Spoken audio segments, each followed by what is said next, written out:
এই সরকার কোনোভাবেই 5 বছরের মেয়াদ সম্পূর্ণ করতে পারবে না। এটা আমাদের জন্য দুঃখজনক, আমাদের জন্য হতাশার যে গণ অভ্যুত্থানের 2 বছরের মাথায়ও আমাদেরকে বিচারের দাবিতে আজও রাজপথে হাজির হতে হচ্ছে। আওয়ামী লীগ বিগত 16-17 বছরে অসংখ্য গুম খুন গণহত্যা চালিয়েছে এদেশের সাধারণ মানুষের উপরে, বিরোধী দলীয় নেতাকর্মীদের উপরে। তার ফলশ্রুতিতে গণ অভ্যুত্থানের মুখে পড়ে শেখ হাসিনাকে পালিয়ে যেতে হয়েছিল দিল্লিতে। এই সরকার, নতুন সরকার গঠিত হওয়ার পরে গত 4 মাসে আইসিটিতে নতুন কোনো রায় আমরা এখন পর্যন্ত দেখি নাই, নতুন কোনো তদন্তের রিপোর্ট এখন পর্যন্ত দাখিল হয় নাই। এটা স্পষ্টত যে চিফ প্রসিকিউটরকে বসানো হয়েছে তিনি দায়িত্ব পালনে ব্যর্থ হয়েছেন। অবিলম্বে তাকে পদত্যাগ করতে হবে এবং নতুন যোগ্য দায়িত্ববান ব্যক্তিকে বসাতে হবে, যিনি আন্তর্জাতিক ট্রাইব্যুনালের মাধ্যমে বিচার নিষ্পন্ন করবেন এবং দল হিসেবে আওয়ামী লীগকে নিষিদ্ধ করার সকল ব্যবস্থা নিশ্চিত করবে। আমরা স্পষ্টভাবে বলতে চাই, গণহত্যার মাধ্যমে আওয়ামী লীগ বিচারের কাঠগড়ায় দাঁড়িয়েছে, আর সংস্কার বাস্তবায়ন না করার ফলে বিএনপি জনগণের কাঠগড়ায় দাঁড় হয়েছে। এই 2 শক্তির বিরুদ্ধে আমাদেরকে এখন সমানভাবে লড়াই চালিয়ে যেতে হবে।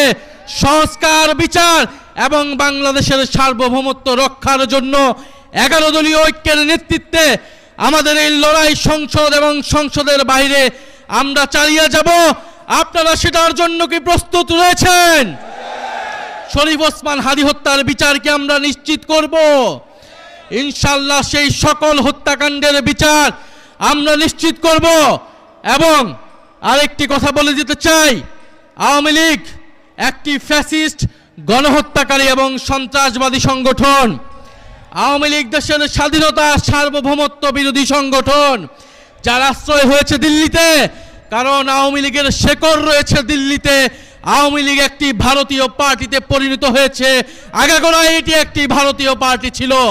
ফলে আওয়ামী লীগের দেশে আসার, আওয়ামী লীগের রাজনীতি করার সুযোগ বাংলাদেশে 5ই আগস্টেই সমাপ্ত হয়েছে। যারা সমঝোতা করছে, যারা নতুন করে স্বপ্ন দেখছে আওয়ামী লীগকে রাজনীতিতে পুনর্বাসিত করার, তাদের পরিণতি আওয়ামী লীগের মতোই হবে। আমরা স্পষ্টভাবে বলতে চাই, আইনমন্ত্রী বিচার না করার কারণে তিনি স্পষ্ট ব্যর্থ হয়েছেন। স্বরাষ্ট্রমন্ত্রী নিরাপত্তা দিতে না পারায় তিনি ব্যর্থ হয়েছেন। তথ্যমন্ত্রী তিনি স্পষ্টভাবে ব্যর্থ হয়েছেন। আওয়ামী লীগের সুশীল সমাজকে তিনি মিডিয়া স্পেস দিচ্ছেন। এই সব কিছুই বাংলাদেশের জনগণ দেখছে। আমরা আজকে এই সমাবেশ থেকে বলতে চাই, জুলাই গণহত্যা সহ, শাপলা হত্যাকাণ্ড সহ, পিলখানা হত্যাকাণ্ড সহ সকল গুম খুন এবং শরীফ ওসমান হাদী হত্যাকাণ্ডের বিচার অবিলম্বে নিশ্চিত করতে হবে। বিচার যদি নিশ্চিত না করা হয়, এই সরকার কোনোভাবেই 5 বছরের মেয়াদ সম্পূর্ণ করতে পারবে না। ফলে ওসমান হাদীর ভাষায় বলতে চাই, আমরা জান দিব কিন্তু জুলাই দিব না। ইনশাআল্লাহ জুলাইয়ের বিজয় হবে।